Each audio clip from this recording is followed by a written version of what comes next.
You want to know who I am? I'm a dreamer. Mario Llanes dreams about a world that runs on clean energy.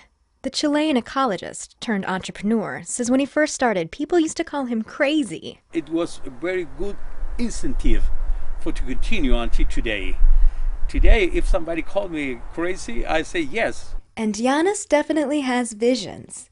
He looks at this patch of cactuses and he sees bioenergy. You must to see here bioenergy, not plants. Now we capture the sunlight with this plant. This plant produces methane. This methane produces electricity. This is the plan. This is the dream. Meet Opuntia ficus indica. Americans call it prickly pear cactus. Chileans call it tuna. Llanes calls it miracle plant, if you want it. It's a miracle plant. Llanes studied the miracles of the cactus while getting his degree in ecology at the Universidad de Chile 20 years ago. Just like other energy crops, corn and sugarcane, for example, Opuntia is extremely efficient at turning the sun's energy into sugar. But it's adapted to thrive in the desert, where most energy crops can't grow. This is a very dry land, very dry weather.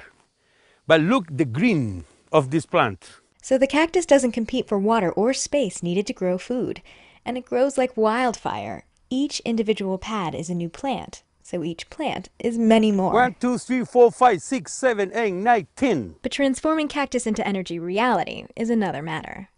Llanes first went to Germany to get help developing large-scale cactus biogas. But more than anything, he needed someone to buy it. He found his dream client in Codelco, Chile's state-run copper company. It's the biggest copper company in the world. You see, copper is the way the world transmits energy, but it takes a lot of energy to produce it. Codelco has two issues. The gas it uses to fuel its factories has gotten more expensive, and its operations eat up a massive amount, 13% of Chile's total electricity output. So it's been hunting for more efficient, cleaner ways to operate. Richard Alwyn is in charge of energy efficiency and energy alternatives at Codelco. And one day, 2005, Mario Llanes came into my office and told me about this possibility of using biogas in our processes. He had this idea, this crazy idea of planting cactus to produce it.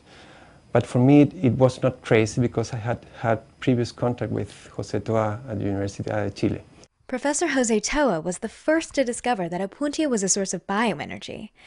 Actually, it was an accident. Toa left a piece of cactus in a sealed beaker and forgot about it. A few days later, the beaker had exploded. Without oxygen, organic matter breaks down and releases the energy stored in its biomass as natural gas. All plants do it, but some do it better than others. Professor Toa had discovered that Opuntia was one of the best. Toa taught his students all about the wonders of the cactus, including both Llanes and Alwyn. If I hadn't had previous experience with José Toa, maybe I would have said no to Mario Llanes. It was not easy to convince people at Codelco how they looked at me and said, well, you are crazy.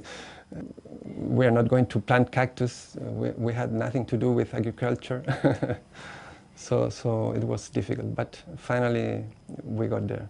Actually, they're not quite there yet. They just started planting, but in a year, they plan to have 600,000 cactuses producing biogas. They'll contribute 5% of Codelco's natural gas needs at its Ventanas facility, 90 miles from Chile's capital, Santiago.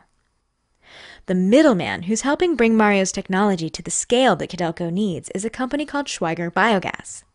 They're investing millions of dollars into developing the land, the machinery, and the best practices to produce biogas from cactuses. But they're still not sure it'll pay off. Sandro Raji is the CEO. We don't know how in the real world works the Punta, okay? This is our risk. This is our innovation of the project. We are making some innovation. And if this works well, will be a biomass that doesn't compete with food productions. If you go through the whole world of biogas, not only in Chile, but in the whole world, you cannot find any project that use Opuntia. This will be the first one. Being first requires thinking big, and that's what Mario Llanes does best. You may say I'm a dreamer, but I'm nothing, only one. I hope someday you will join us. Something like this is in John Lennon. To be entrepreneur, and undeveloped country, you must to be a dreamer. But I hope that I'm not the only one.